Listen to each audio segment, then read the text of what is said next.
Ya, terima kasih pemirsa Anda masih bersama kami di Jatim Today dan saat ini Anda bersama saya Dista Nugraha di segmen Ngobras, Ngobrol Santai. Saya ajak Anda untuk menyimak perbincangan kami tentang sebuah komunitas yang pergerakannya ini cukup mulia. Dari namanya saja sudah komunitas tolong menolong. Ini kalau dari namanya kita sudah bisa tahu gitu ya kegiatan mereka jelas tentunya adalah saling tolong. Bersama saya di studio sudah ada ketua dari komunitas tolong menolong ini, Mas Daniel Lukas Rorong. Selamat sore Mas Daniel. Selamat sore. Ini nama komunitas Anda cukup menarik. Komunitas tolong menolong gitu ya. Kita dari kata-kata tolong menolong itu dulu deh. Sekarang orang udah cenderung individualis gitu Betul, ya. betul. Akhirnya Anda memunculkan komunitas tolong menolong. Udah mulai kapan ini? Itu mulai awalnya sekitar awal-awal 2012. 2012. Ya, ketika saya mendapatkan info seorang ibu parubaya yang kena sakit kanker payudara stadium 4, di mana kondisinya udah sangat memprihatinkan. Lalu saya lihat ke sana kondisinya kos-kosannya cuman kamar petak 3x3, pengap.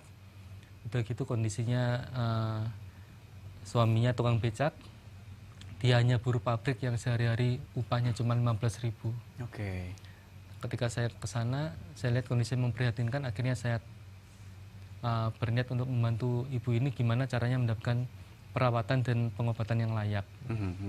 Karena kondisinya pada saat itu dia sudah stadium 4 tanpa ada perawatan sama sekali tanpa ya? ada perawatan, karena untuk pergi ke puskesmas atau ke rumah sakit dia sama sekali nggak punya biaya gitu loh. Nah, akhirnya dari situ saya share kondisi ibu ini melalui BB maupun Facebook dan hasilnya luar biasa.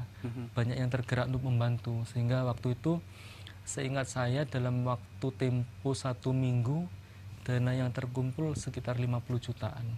Itu momen pertama gitu Momen sehingga pertama, muncullah nama komunitas tolong menolong Iya, ini gitu terus ya. akhirnya dari situ saya berpikir kenapa saya nggak membentuk satu komunitas yang bisa membantu ibu-ibu yang lain. Waktu itu namanya ibu yang pertama saya tolong Ibu Narti gitu loh.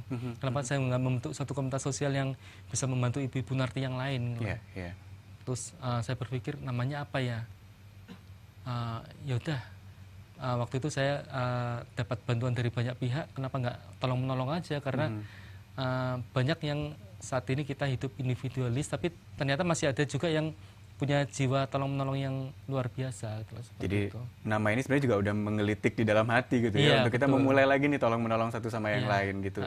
Ibu itu sendiri pada saat itu mendapatkan bantuan dan apa yang dilakukan pertama kali pada saat itu dari bantuan yang terkumpul? Iya, waktu itu kita rupakan ibu itu kita pindahkan ke suatu rumah kos yang layak dan bersih seperti itu. Terus kita penuhi semua kebutuhan si ibu ini termasuk suaminya juga. Terus kita kasih buah-buahan, terus kita carikan pengobatan yang layak untuk si ibu ini. Tapi ya kita udah berusaha semaksimal mungkin.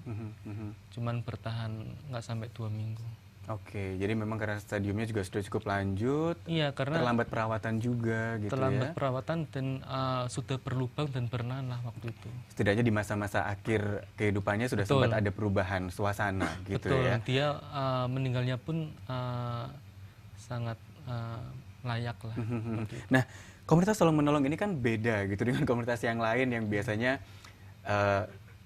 terukur kegiatannya, jumlah anggotanya juga jelas gitu. Nah, ini komunitas ini cukup unik gitu karena yang dibantu pun juga bukan karena mencari siapa lagi yang mau dibantu, tapi memang seperti apa ya, melihat perjalanan dari yang digariskan ini siapa lagi yang akan dibantu gitu.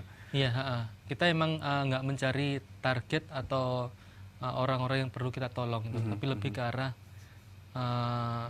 Siapa yang bertemu gitu berarti?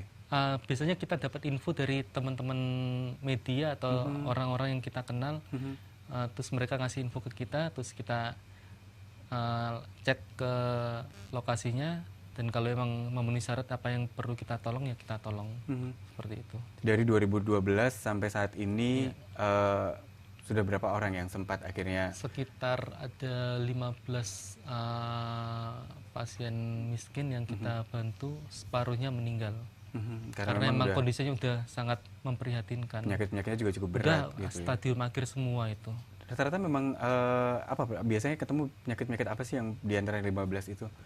penyakit yang sangat parah sekali gitu loh. Tadi Bu Narti Bahkan yang yang pertama anak-anak, cancer gitu iya, ya. bahkan anak-anak yang masih umur-umur sekitar 3-4 tahun itu udah kena tumor ganas, gitu, stadium akhir udah gitu loh. Seperti anak Madura yang waktu itu namanya Ivan, terus ada anak Sidoarjo itu sampai matanya benjolannya besar gitu loh, seperti itu. Kabarnya juga ada yang hidrosepalus seperti Iya, itu pun hidrosepalus juga, juga pernah kita tolong, terus kekurangan gizi juga pernah kita tolong, semuanya. Ya rata-rata emang terlambat penanganannya gitu loh, sehingga akhirnya ketika dibantu tuh lebih ke pengobatannya atau sisi lain, misalnya kebutuhan yang penunjang yang mereka butuhkan gitu. semuanya termasuk pengobatan, termasuk kebutuhan yang mereka butuhkan. Bahkan di rumah sakit pun mereka kan juga butuh, misalnya pengobatannya gratis gitu kan, karena SKTM atau Jamkesmas. Tapi mereka tetap butuh untuk sehari-hari karena ada obat-obat yang nggak di-cover sama Jamkesmas. Terus mereka juga penunggunya butuh makan juga gitu Iya, loh. betul. Seperti itu yang kita cover seperti itu. Karena kalau bicara tentang orang yang sakit, bukan sekedar orang yang sakit, tapi Iya. orang-orang di sekitarnya pun juga ini juga Betul. butuh support gitu. Penunggunya kadang-kadang juga ya. butuh makan, butuh mandi, butuh kebutuhan yang mungkin kita nggak pikirkan gitu loh, Iya, iya. seperti itu. Tidak hanya yang sakit saja berarti Betul, ya. Oke. betul. Nanti kita lanjutkan lagi karena saya juga ingin tahu sebenarnya setiap ada gerakan gitu, siapa saja yang terlibat, dari mana saja. Saya ingin tahu juga lebih lanjut tentang komunitas tolong menolong ini. Tapi kami jeda terlebih dahulu, pemirsa, kami akan kembali setelah beberapa pesan berikut ini.